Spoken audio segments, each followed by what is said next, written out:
نحمدہ و نصلی علی رسول الکریم۔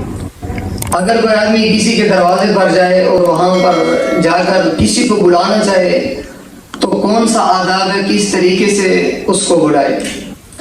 یاد رکھیں حدیث کے اندر جو آیا ہوا ہے اس کا طریقہ کار یہ ہے، اگر کوئی آدمی کسی کے دروازے پر جائے اور پہلی مرتبہ دستک دینے کے بعد اگر صاحب مکان گھر سے نہیں نکلتا تو دوسری مرتبہ بھی دستک دے، اس کو بلوائے۔ دوسری مرتبہ بھی اگر نہ نکلے تو تیسری مرتبہ دستک دے کر اگر وہ نہیں نکلتا تو اس کو واپس لوٹ آنا چاہیے۔ روایت کے اندر ہے کہ حضرت ابو موسیٰ اشعری رضی اللہ تعالیٰ عنہ حضرت عمر رضی اللہ تعالیٰ عنہ کی خدمت میں جانے لگے اور وہاں جا کر حضرت عمر کو بلایا۔ ایک مرتبہ آواز دی تو حضرت عمر رضی اللہ تعالیٰ عنہ نے جواب نہ دیا۔ دوسری مرتبہ حضرت عمر رضی اللہ تعالیٰ عنہ کو بلایا، تب بھی کوئی جواب نہ آیا۔ تیسری مرتبہ پھر بلوایا، پھر بھی حضرت عمر رضی اللہ تعالیٰ عنہ نے جواب نہ دیا۔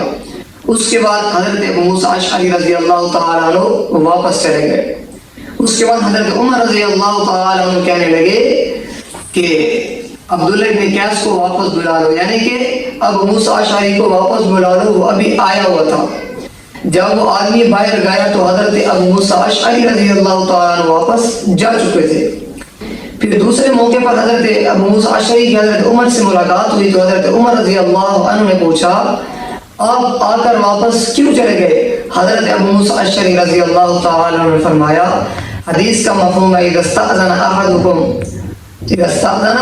احدکم فلم یؤذن له فلیرجع، جب تم میں سے کوئی کسی کے دروازے پر آئے، کسی کو دستک دینے کے لیے، کسی کو بلانے کے لیے آئے تو 3 مرتبہ اجازت طلب کرے۔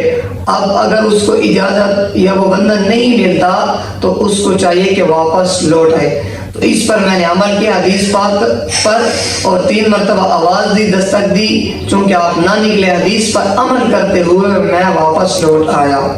تو یہی طریقہ ہے کسی کو بلانے کا شرعی۔